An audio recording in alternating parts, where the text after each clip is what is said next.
কলকাতায় আরো এক প্রাক্তন তৃণমূল কাউন্সিলরকে গ্রেফতার করা হলো। 129 নম্বর ওয়ার্ডের প্রাক্তন কাউন্সিলর অঞ্জন দাস, তাকে গ্রেফতার করা হয়েছে পর্ণশ্রীতে হামলার অভিযোগে। রবীন্দ্রনগরের বাড়ি থেকে প্রথমে তাকে আটক করা হয় এবং তারপর দফায় দফায় জেরা করা হয়, আর তারপরই গ্রেফতার করা হলো এই তৃণমূল নেতা। তাকে গ্রেফতার করা হয়েছে এবং ধৃত তৃণমূল নেতা অঞ্জন দাসের স্ত্রীও প্রাক্তন তৃণমূল কাউন্সিলর। 2020-তে বিজেপি কর্মীর বাড়িতে হামলার অভিযোগ ওঠে। বিজেপি কর্মীর অন্তঃসত্ত্বা পুত্রবধূর উপরেও হামলার অভিযোগ ওঠে। কলকাতায় এবার আরো এক প্রাক্তন তৃণমূল কাউন্সিলর গ্রেফতার। মৈক ঠাকুর চক্রবর্তী আমাদের সঙ্গে রয়েছেন। মৈক, ঠিক কোন অভিযোগের প্রেক্ষিতে এই গ্রেফতারি? দেখো, অঞ্জন দাস একে গ্রেফতার করেছে পর্ণশ্রী থানার পুলিশ।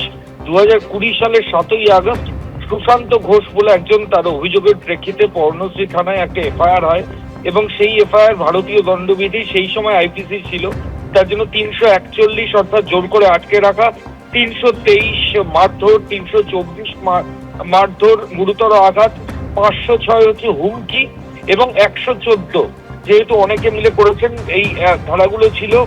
অঞ্জন দাস সহ মোট 7 জনের বিরুদ্ধে এফআইআর রেজিস্টার্ড হয়।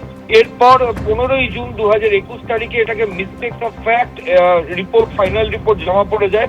এরপর 2026 সালের 31শে মে অভিযোগকারী সুশান্ত ঘোষের স্ত্রী বিজয়া ঘোষ মামলার পুনঃতদন্ত চেয়ে আবার পর্ণশ্রী থানায় আবেদন জানান। সেই আবেদনের ভিত্তিতে পর্ণশ্রী থানার পুলিশ আদালতের অনুমতি চায়। আদালত সেই অনুমতি দেওয়ার পর পুলিশ আধিকারিকের ইনভেস্টিগেশন শুরু করে এবং সেই তদন্তেই কিন্তু অঞ্জন দাস, তাকে গ্রেফতার করা হয়েছে এবং গ্রেফতার করে তাকে আজকে আদালতে তোলা হয়েছে। যদিও অঞ্জন দাস ছাড়া আরো বেশ কয়েকজন অভিযুক্ত রয়েছে, তারা এখনো পর্যন্ত গ্রেফতার হয়নি, এমনটাই পুলিশ সূত্রে খবর।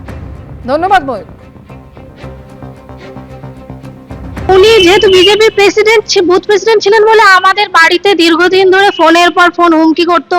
আমাদের বাড়িতে দল বল মিলে প্রায় আমাদের ওখানকার যিনি কাউন্সিলর 129 নম্বর ওয়ার্ডের প্রাক্তন কাউন্সিলর অঞ্জন দাস, ওনার আরো যা চেলা চামুন্ডা আছে যাদের কথা তৃণমূলের গুন্ডা বাহিনী, আমার বাড়িতে 30 থেকে 40 জন মিলে অ্যাটাক করে। আমার শ্বশুর মশাকে ঢুকেই বাঁশের লাঠি, লোহার রড দিয়ে এলো, পাথারি মারধর শুরু করে। সরকার বদলালো, আমরা বুকে সাহস পেলাম, আস্থা পেলাম।